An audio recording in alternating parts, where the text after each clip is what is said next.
un entretien avec le président, ou bien si le président pouvait le recevoir dans ses voyages à l'Europe, à Genève, pour en parler.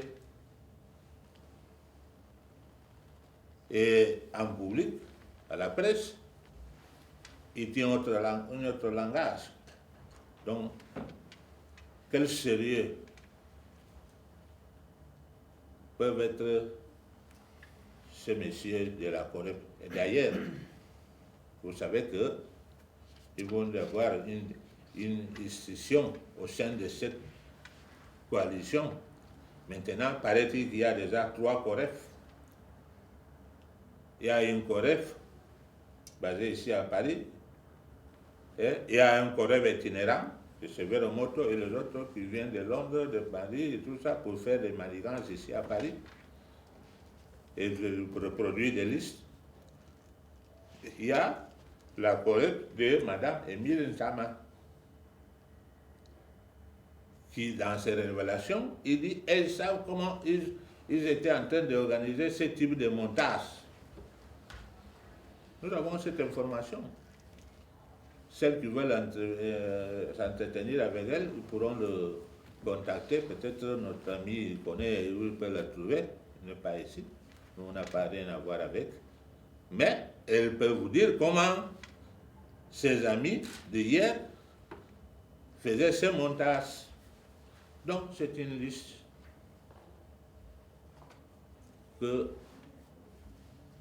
on veut attribuer au régime du président Obiang. Le président Obiang n'a pas tué personne dans cette liste. Le régime du président Obiang ne tue pas les gens. L'assassin ne fait pas un régime assassin. Peut-être c'est Véromoto connaît le régime qu'il a servi au temps de Massia en tant que responsable de la communication, comment ils ont assassiné certaines personnes. Mais je crois qu'il faudrait que nous soyons un peu sérieux quand on publie. Notre ambassade est ouverte. Si vous recevez une information de cette nature, essayez, comme la profession vous exige, essayez de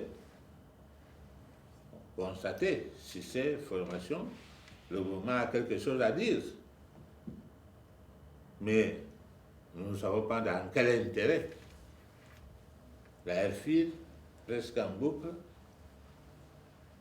on m'a appelé partout, à Paris, au pays, en certains pays africains, entiers. On dit qu'il y a 310 personnes mortes en Guinée équatoriale. Qui dit ça? RFI. Vous voyez? De toutes les façons, la conscience, si on pouvait le dire ainsi, nous sommes transparents en ce qui concerne tout ce qui quelqu'un peut intéresser de ces listes. Parce que c'est une liste savamment préparée, méticuleusement élaborée pour faire du mal, pour l'intoxication, pour la désinformation. Et c'est la manière que la Corée fait de la politique, si on peut affirmer que c'est de la politique. Voilà ce que je devais vous dire concernant ces informations et vous dire que nous sommes ouverts à tous. Ceux qui veulent quelques éclaircissements peuvent me faire poser la question, je vais répondre. Oui. Nous avons des questions. Je suis Paul de Sigoué, journaliste pour 44 Télévision. Monsieur l'ambassadeur, vous avez dit 80% de la liste publiée a été rendue publique depuis 1969, donc l'ancien régime et non celui du président Obiang Nguema, mais il y a quand même 20% qui restent. Est-ce que vous êtes au courant de ces autres personnes et surtout, est-ce qu'une enquête a été ouverte à Malabo pour faire la lumière là-dessus? Ça, c'est la première question. La deuxième question, quelle suite comptez-vous donner à cette affaire? Est-ce que le gouvernement compte porter plainte, par exemple, contre le Corée? Ça, c'est une deuxième phase. D'abord, ce que j'ai parlé de plus de 80, ça fait pour vous dire, comme je vous ai dit, il y a des gens de mort naturelle ici. Il y a mort des gens d'accident. Il y a des personnes en vie. C'est ça, je peux vous affirmer. C'est pourquoi peut-être ces 20% se trouvent là-bas. Mais, assassinat massif, disparition des gens, on n'en connaît pas en Guinée équatoriale. On n'en connaît pas, on peut dire ça, on peut parler de tous les autres choses, violations, torture et tout ça, ce qu'on dit, mais assassinat des personnes, disparition des personnes pour des motifs politiques. Parce que pour ouvrir une enquête, il faut que le phénomène se produise. Il n'y a pas eu de guerre en Guinée équatoriale. Et d'ailleurs, j'ai vu ici des soldats, ils ont tombé au moment du renversement de Macias. J'ai vu le nom ici. Au champ de bataille, au moment du renversement du président Macias, ils sont tombés ici au moment du coup d'État à Macias de 1969 de son ministre des Affaires étrangères, Athanase Ndomillion. C'est un coup d'État qui avait failli.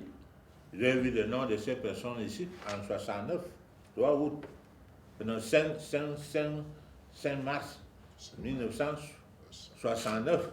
J'ai vu le nom de ces personnes ici. Le président n'était pas président. Pour qu'on va ouvrir une enquête, est-ce que vous-même, ce qui est écrit sur la Guinée équatoriale, ce qui suit la Guinée équatoriale, a attendu que quelqu'un a disparu en Guinée équatoriale, donc il faut ouvrir une enquête. Il y a eu un massacre de personnes. Voilà ce que je peux vous dire. Est-ce que le gouvernement compte porter plainte contre le Corée pour... Je sais, juste notre peuple équatorien qui aura connaissance de cette liste, il saura que c'est des gens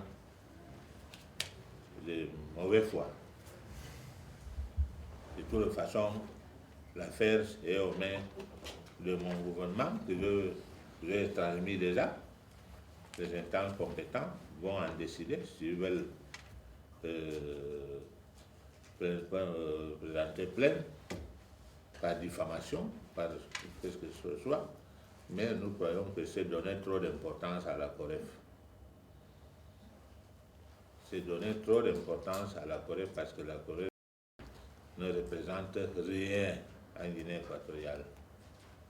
Il y a en Guinée équatoriale maintenant 15 partis politiques, ces leaders se trouvent au pays. Sauf Severo Moto qui ne veut pas partir.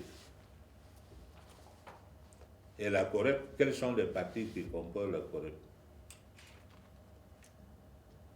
Coalition, ça veut dire qu'il doit y avoir des partis. Qui sont ces partis? S'il y a seulement COREP PP, COREP de Severo Moto, c'est tout. Voilà la coalition.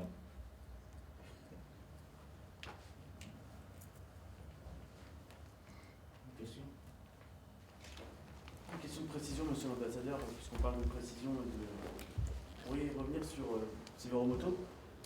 Il n'a pas été un ministre du président actuel? Severo Moto a été secrétaire d'État à l'information du gouvernement du président Obiang en 1979 et jusqu'à la formation du deuxième gouvernement, je crois qu'en 82 ou 83. Après, il a été licencié parce qu'avec d'autres, parce qu'il ne s'adaptait pas au nouveau régime qui voulait être un régime de liberté et pas un régime que M. Severo Moto venait comme directeur d'information et radio et télévision de Guinée équatoriale au régime de Macias. Voilà qu'il a abandonné le pays. Un bon matin, on dit qu'il est déjà leader politique en Espagne, hein, qu'il est encadré par le Parti populaire de M. Aznar, qu'il est déjà en Croatie pour chercher des mercenaires, qu'il est recruté des mercenaires en Afrique du Sud pour renverser le régime. Tout c'est la mouvance que nous connaissons. Mais de toutes les façons, Sévère Moto a été déjà amnistié. L'amnistie prend Sévère Moto pour rentrer en Guinée équatoriale, faire comme les autres qui sont partis, parce qu'il y avait plusieurs en Espagne, sont déjà là-bas. Leur parti a été reconnu.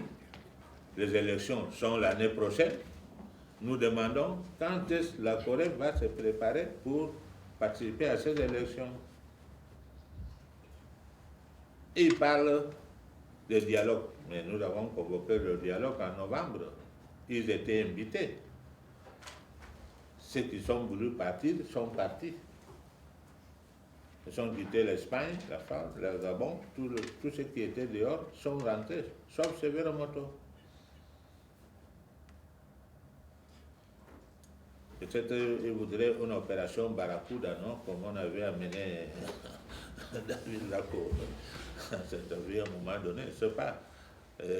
Mais c'est ça qu'ils cherchent. Ils parlent de communauté internationale qui doit l'amener à prendre le pouvoir en Guinée équatoriale, d'après lui.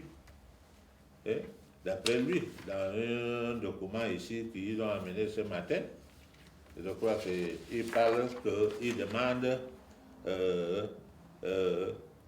il est nécessaire l'aide de la Commission internationale de médiation.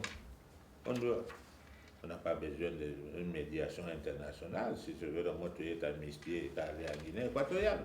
D'ailleurs, le président l'a dit récemment, dans son discours du 12 octobre, que tous ceux qui sont en dehors du pays, qui veulent rentrer, ils sont libres de le faire. Mais l'histoire de dire qu'ils vont l'arrêter, mais je vous dis qu'il y a un membre de ce Corée, la femme là, est atterri à Malabo sans que personne sache. Il a trouvé sa famille à l'aéroport. On a appris qu'il était déjà à Malabo. Il a demandé à voir des autorités, voir des gens et parler à la télévision. Donc, l'Africa 24 l'a interviewé et tout ça. Que moi, je suis venu parce qu'il y avait mes collègues là-bas. Je crois qu'ils suivent d'autres objectifs, pas ce que nous voulons. Je veux le transiter au dialogue. Sincèrement, en Guinée équatoriale, si Sévère Moto ne va pas là-bas, ce n'est pas parce qu'il a des problèmes maintenant là-bas, parce qu'il a été, l'amnistie générale qui a été décrétée, prend en compte tout le monde, sans exception.